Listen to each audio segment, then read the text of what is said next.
நான் தான் சுபாஷினி. எனக்கும் கவினுக்கும் என்ன நடந்ததுன்னு எனக்கும் அவனுக்கும் மட்டும்தான் தெரியும். எங்கள் ரிலேஷன்ஷிப் பற்றியோ எங்கள் 2 பேரை பற்றியோ இனி யாருமே தப்பாக பேச வேண்டாம். யாருக்குமே எதுவுமே தெரியாது. உண்மை தெரியாமல் எல்லோரும் நிறையா பேச வேண்டாம். எங்கள் அப்பா அம்மாவுக்கும் இதுக்கும் எந்த சம்மந்தமுமே கிடையாது. அவங்கள பனிஷ் பண்ணணும்னு நினைக்கிறது தப்பு. அவங்கள விட்டுருங்க.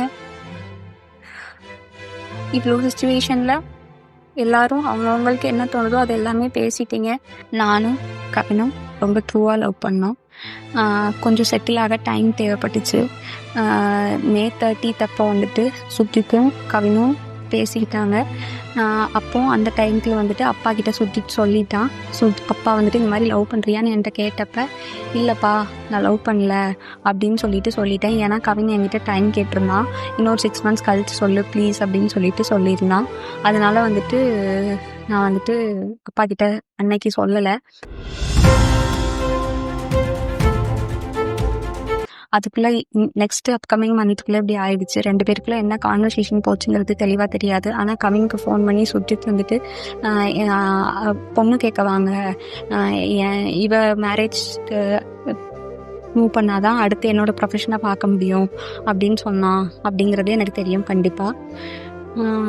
அதுக்கப்புறமா வந்து 27 என்ன நடந்துச்சு அப்படின்னும் அன்னைக்கு கவின் வராங்கிறது எனக்கு தெரியாது. நான் 28 ஈவினிங் தான் வர சொல்லியிருந்தேன்.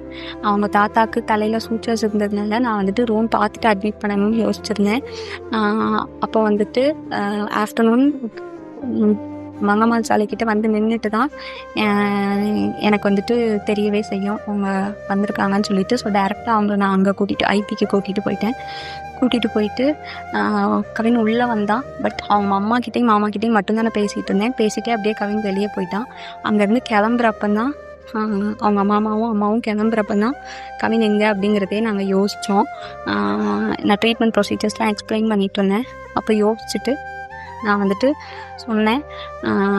அவங்க அம்மா வந்துட்டு கால் பண்ணாங்க, அவனுக்கு எடுக்கல. நானும் கால் பண்ணி எடுக்கல. நீங்கள் வேணால் பசிக்குன்னு சொன்னாங்க அவங்க அம்மா, சாப்பிட போங்க, நான் வேணால் வர சொல்கிறேன்னு சொல்லியிருந்தேன். அதுக்குள்ளே இப்படி ஆயிடுச்சு. ஸோ வந்துட்டு இது தேவையில்லாமல் நிறையா இஷ்டத்துக்கு யாரும் வதந்தியை கிளப்ப வேண்டாம். உங்களுக்கு தோணுது எல்லாத்தையும் பேசாதீங்க.